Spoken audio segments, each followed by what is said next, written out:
Happy Friday night, Sooner Nation. Welcome to the Sooner Surge podcast that tells it like it is. Here for a little softball weekend preview. Before we get started, hit the like, comment on this video, turn on your notifications, and check out the fan stop at thefanstop.com. Great apparel, great prices, officially licensed gear, locally owned. Check them out at thefanstop.com.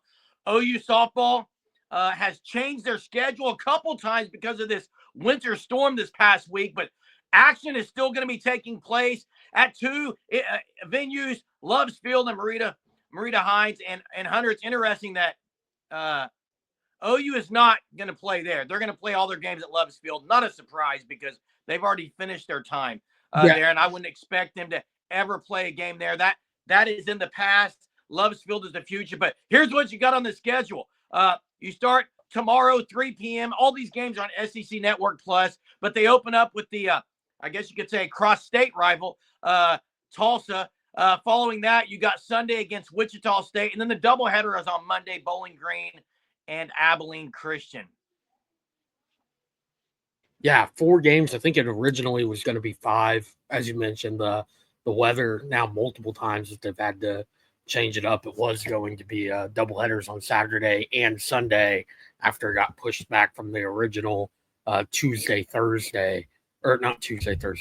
Friday start. Sorry, that is. But you look at the opponents for Oklahoma, not great. This is another weekend that I think there's a pretty good chance that Oklahoma could finish with 4 more run rolls. I mean, you look at what they did last weekend to Hofstra, run rolled them twice, and then run rolled the number 23 Baylor 2 times as well. A perfect game mixed in there from Sam Landry last weekend down in Waco. This weekend you got 1-9 Abilene Christian on Monday in the second game, as you mentioned. 5-5 Tulsa first thing tomorrow, or 3 o'clock first game of the weekend for Oklahoma. You have 2-3 Bowling Green, and then 6-4 Wichita State. So 2 teams at or above 500 and 2 American opponents. Tulsa tends to play Oklahoma well. Really, both Oklahoma schools as well over the last few years in these non-con slates. And then Wichita State is a solid mid-major non-con opponent for this time of the year for Oklahoma. And I think the biggest question is Ella Parker's back going to continue at Loves Field for the first time this year? I think probably so. I mean, right now, you look at the numbers, it's unbelievable. You almost want to think that there's a typo. 647 batting average through 10 games, 22 hits already, 3 home runs, 14 RBIs, and 38 total bases, on-base percentage of .707 with 3 stolen bases as well. So just an unbelievable start for the sophomore. And Hunter, some of the outs that that they recorded on Ella Parker, she had a double play that was an absolute rope up the middle, and they turned the double play. I mean, when she gets out, she's hitting the ball hard. Although I was going to say, cooler temps, Loves Field. If there was a time maybe where the ball's not going to fly as much, it might be this weekend, especially Saturday. As far as the pitching goes, Hunter, this has been, at least for me, something that's been very impressive. I knew the staff could be good. I didn't think they would start this good. I fully expect you got the 4-game tilt on this weekend. I think we're going to see the same thing. We're going to see Dill, Smith, Landry, and Lowry, 2 lefties, 2 righties. What the order is, we'll find out. And I think Monticelli likely is going to be used in relief. That's what I expect. But this is a weekend. I mean, can they shut out the opponent every game? That's something they have been pitching phenomenally. And I think I'm gonna bring a name up, Hunter, and maybe you have a take on this. Isabella Emmerling behind the plate's been better than I thought. I think she's done a really good job behind the plate, done pretty good in hitting and especially kind of some pressure situations. But I've been impressed. I'll be curious if Corey Hicks gets some time this weekend as well behind the plate, maybe. But we'll see. Yeah, you mentioned Emmerling, the batting average, not great right now, but you look at the on-base percentage, it's .344.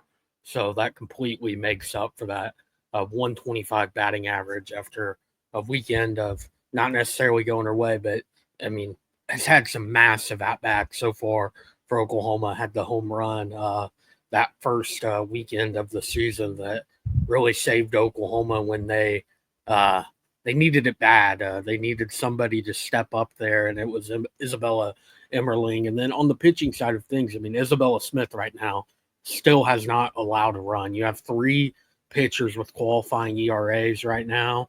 They're all 3 sub 2 ERAs. The highest of the 3 is Sam Landry with the 172 ERA, which is still a great ERA. A perfect game in there as well. 56 pitches, 42 strikes, 15 up, 15 down against the number 23 Baylor, as I mentioned earlier.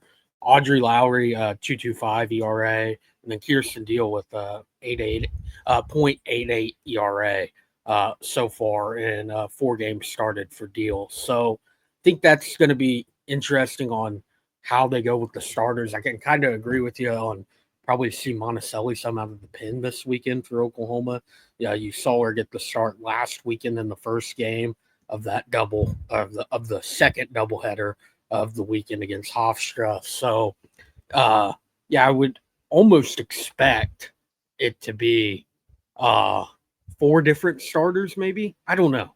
Maybe it's too early to say that. Like, Audrey Lowry still hasn't started a game, so maybe it's just the 3 starters and then Lowry and Monticelli mixing in as well. But, I mean, the pitching staff has been, I mean, better than really you could have predicted this early in the season with so many new faces and everything that they're trying to replace. I mean, replacing Kelly Maxwell isn't easy, but they did it by bringing in 2 phenomenal senior pitchers out of the portal, that one of the top freshmen in the country in Audrey Lowry, and then retaining Kirsten Deal and Peyton Monticelli as well.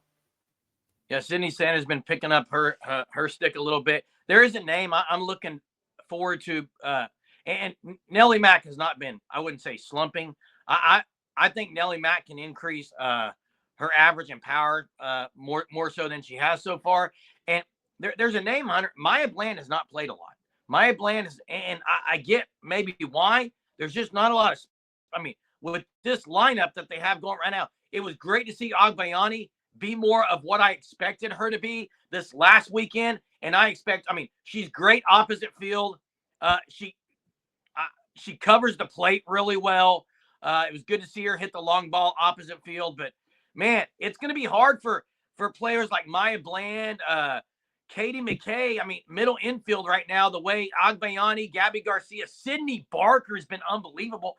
It's going to be interesting if Patty tries to get Maya Bland some spot time every now and then. Yeah, she's appeared in every game so far, but only 5 at-bats. So, again, very limited. I would still almost imagine rotation to continue to happen in the outfield, either between having Parker play in the field, maybe even be the extra hitter at times, and then Hannah Core, if she's healthy.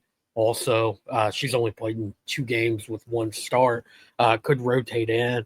And then, like, Tia Malloy, batting average hasn't been great. But, again, look at the moments that some of these players have had so far. I mean, some major extra base hits from Tia Malloy, the walk-off run rule home run last Sunday as well for the true freshman. So, again, this freshman class is so good right now. It's hard to argue against who's playing in the freshman class. And then you're also looking at it as, well, look who else you have on the bench that's not really getting to play right now that are, I mean, some really talented players. And it's just, that's kind of what you have to deal with when you bring in the number 1 class by a long shot like Oklahoma did. Yeah. They stacked 2 now freshman classes because last year's class was with Parker and Pickering. Now you got this year's class being elite. They're stacking things together, and they're stacking a lot of wins together, and they look to stack 4 more on to that win total this weekend out at Loves Field. Maria Hines, catch the action on SEC Network Plus. And if you miss it, make sure you subscribe to our channel because we will be here to cover each game with a little post-game reaction video immediately following the game. So hit the like, turn on those notifications. It's springtime coming around the corner. Temps are warming up. The Sooner softball team has been warm for a while. We'll see you guys tomorrow after the game.